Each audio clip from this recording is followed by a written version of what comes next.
Alright, good morning, good morning, good morning po sa inyong lahat mga kababayan, Batang Maynila to. Ngayon po ay November 1, 2023. At ito po, meron pong bilin si Lola Belen sa mga pupunta sa sementeryo ngayong araw na ito. Pakinggan po natin itong bilin ni Lola Belen. Ito, ang bilin ko naman sa mga pupunta sa sementeryo sa November 1. Okay, ha? Pumunta kayo ng maayos doon sa sementeryo. Magdala kayo ng water and everything para hindi kayo magutom.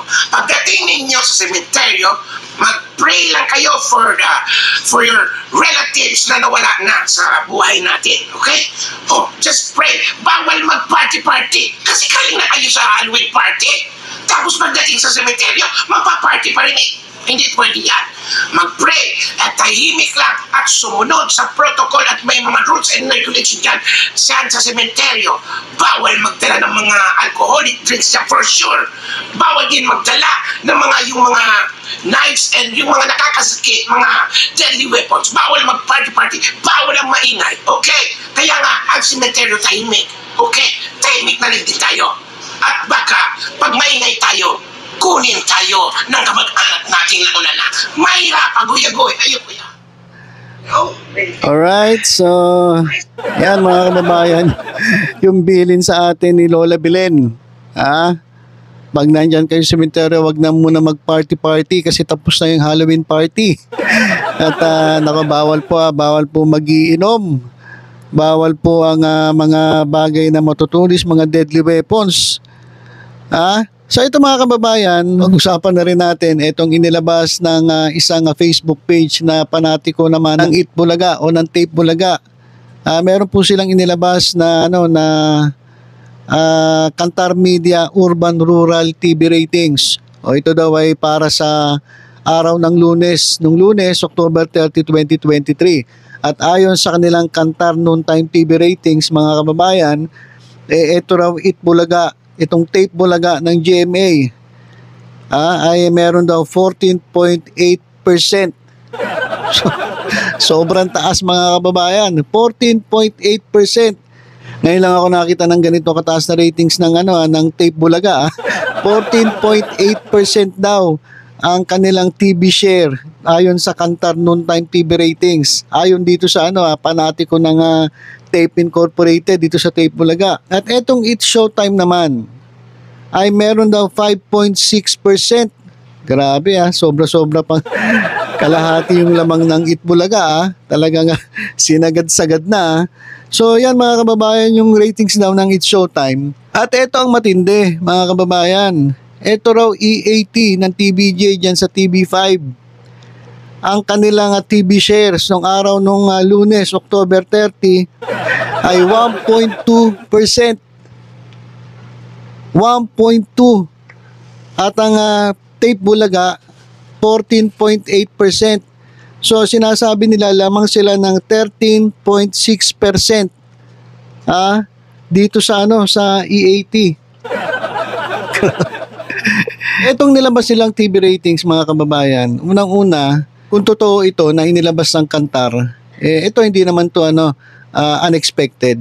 Alam naman natin na itong Kantar ay pag-aari ng kumbaga ito ay partner ng ABS-CBN. So pwede sila maglabas ng ganitong ratings kahit noon pa naman kahit kulelat nga itong It's Showtime, lagi number 1 kay Kantar Diba kaya sabi nga nung iba, itong Kantar na to, yung nilalabas nilang ratings ay Kantar Kantaduhan. kumbaga hindi totoo, hindi makatotohanan, hindi natin alam kung saan kumukuha ng data itong Kantar. At ito matindi mga kababayan. Grabe at ang lamang daw 13.6%. Grabe itong Eat Bulaga 14.8 tapos itong EAT 1.2. So nakakatawa na lang to, saan nakakuha yung datang ito? Kasi kung titingnan mo kahit saan ka tumingin, kahit balik ta rin mo dito sa online lang. Tingnan nyo sa YouTube, sa Facebook. Ilan ba nanonood sa sa Tape Bulaga? 800, 900. Sa TVJ, sa TV5, ilan ang nanonood? Halos 100,000. Tapos ngayon sasabihin nyo, 14.8% ang Eat Bulaga, ang Tape Bulaga, tapos 1.2 itong EAT. Ay, well, sabi ko nga sa inyo, ito ay kagagawaan nitong panatiko ng Tape Incorporated, panatiko ng Tape Bulaga. Kaya wala tayong kalaban-laban dito. Saka ito nga dapat ang ginawa nyo dito sa sa Kantar Media, pero hindi nyo pa isiniro. Dapat zero na inilagay nyo dito sa E80. Ba't naglagay pa kayo ng 1.2? Nahiya pa kayo. Dapat siniro nyo na. At tapos yung ginawa nyo sa 8 Bulaga, dapat ginawa nyo 100. Di ba? Total, gagawa naman kayo ng sarili nyong ratings. Ba't di nyo pa gawing 100, yung itong Tape Bulaga, o sabihin nyo, it's showtime, gawin yung 50, tapos gawin yung 0, itong E80. O di para masaya kayo, di ba? Para talaga nga tuwan-tuwa kayo sa pinagagawa ninyo. Kasi sarili nyong ratings to eh. O di gawin nyo gusto nyo. Mag-rating kayo, tambakan nyo ng tambakan itong E80. Total, sarili nyong ratings ito eh. Wala naman naniniwala sa inyo. Tingnan nyo itong post ng FB page na ito, 13 hours ago. Okay lang to. Kung 13 hours, siguro kagabi pa to. Pero ninyo ang nag-comment, 3 piraso. 3 piraso nag-comment. Tapos yung nag-comment, nagtatanong pa. Kumbaga hindi siya makapaniwala, ano ba tong urban-rural na to? So, ito mismo sa post na itong Facebook page na ito, ayan mga kababayan sa ating screen, hindi ka panipaniwala. Kasi kung naniniwala mga tao rito, di sana tinagtad na ng ng comment at kinongratulate na itong Tape Bulaga. Pero wala eh.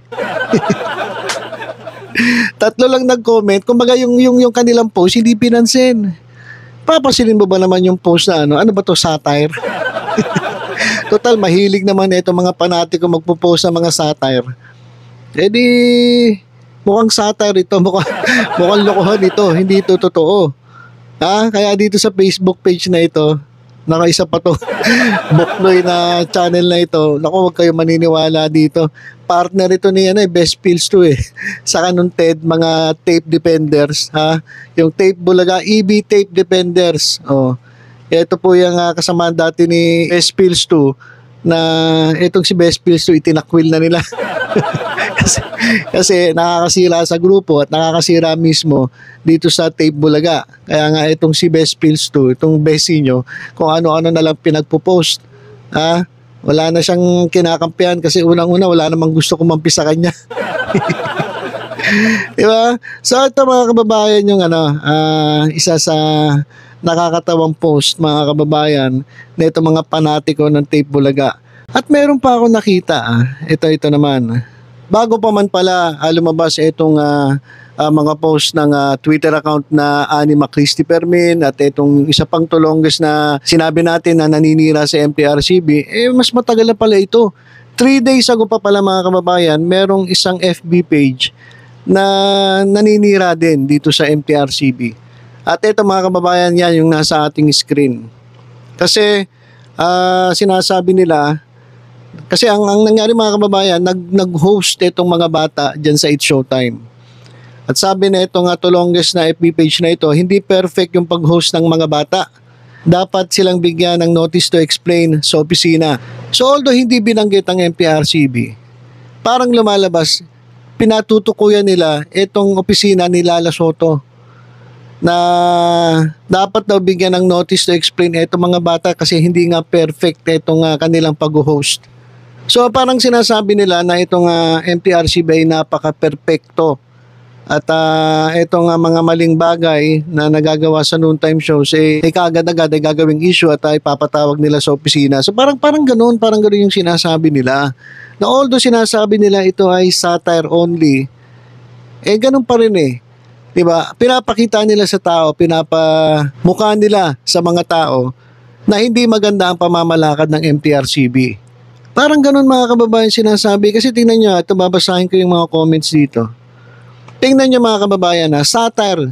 Sinasabi nilang biro lang yung kanilang post. Pero tingnan nyo, babasahin ko itong mga comments. Lahat na lang nakikita mo. Fan ka talaga ng Showtime, pati ba naman mga bata pag-iinteresan mo. Doon ka na lang manood sa show ng ama mo. Ang laki ng problema sa Showtime. Mag-move on ka na lang, just be happy. Pero yun yung mga kababayan, tingnan nyo yung epekto nito doon sa mga nakakakita at nakakapanood. Ang nangyayari, ginagalit nila yung tao para ang nangyayari, nagpo-post sila ng ganito para magalit etong mga tao dito kay Lala Soto, dito sa MPRCB. Yun yung layunin nun eh. Yun yung purpose kaya ginagawa nila to eh. Ay, ito mga kababayan, oh. Ay, pati bata pa naman kailangan perfect din. Ay, naku talaga, lahat na lang makikita pati bata hanapan ng butas. At syempre po, Miss Lala, tingnan nyo, nagbanggit na ng pangalan itong mga nagko-comment. Kasi alam nila kung sino yung pinatutukuyan ng post na itong tulonggis na FB page na ito. Wala lang, una-una po bata yan at saka po hindi talaga maging perfect. At paano matututo ang mga bata na hindi magkaroon ng mali or perfect kahit matanda nga, hindi nga perfect. Iba ka talaga, Miss Lala. Lahat na lang napapansin mo, pati bata, papatulan, only in the Philippines lang talaga ang ginagawa mo. Hinihila mo sa kahihiyan ang Philippines sa ginagawa mo. So tingnan nyo mga kababayan yung epekto. Tingnan nyo yung epekto ng post nitong tulonggis sa FB page na to.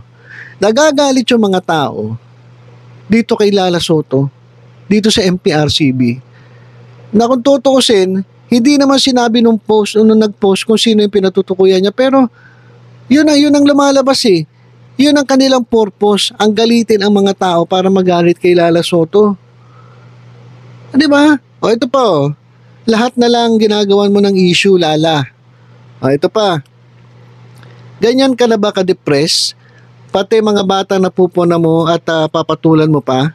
Batang isip ka na nga. Kailangan mo mag-adjust at kumonsulta sa psychiatrist o mental health, emotional behavioral disorder treatment dahil meron ka ng mabigat na pinagdadaanan na hindi mo na ma-release ang mga depression mo. Huwag na tayo bumalik sa isip bata, nakakahiya na, sobra na, magkaroon ka naman kahit kaunting kahiyan sa sarili mo. We want to help you. Please listen. Honestly, naawa na kami sa'yo. So tingnan nyo yung epekto. Tingnan nyo yung epekto na itong post na ito.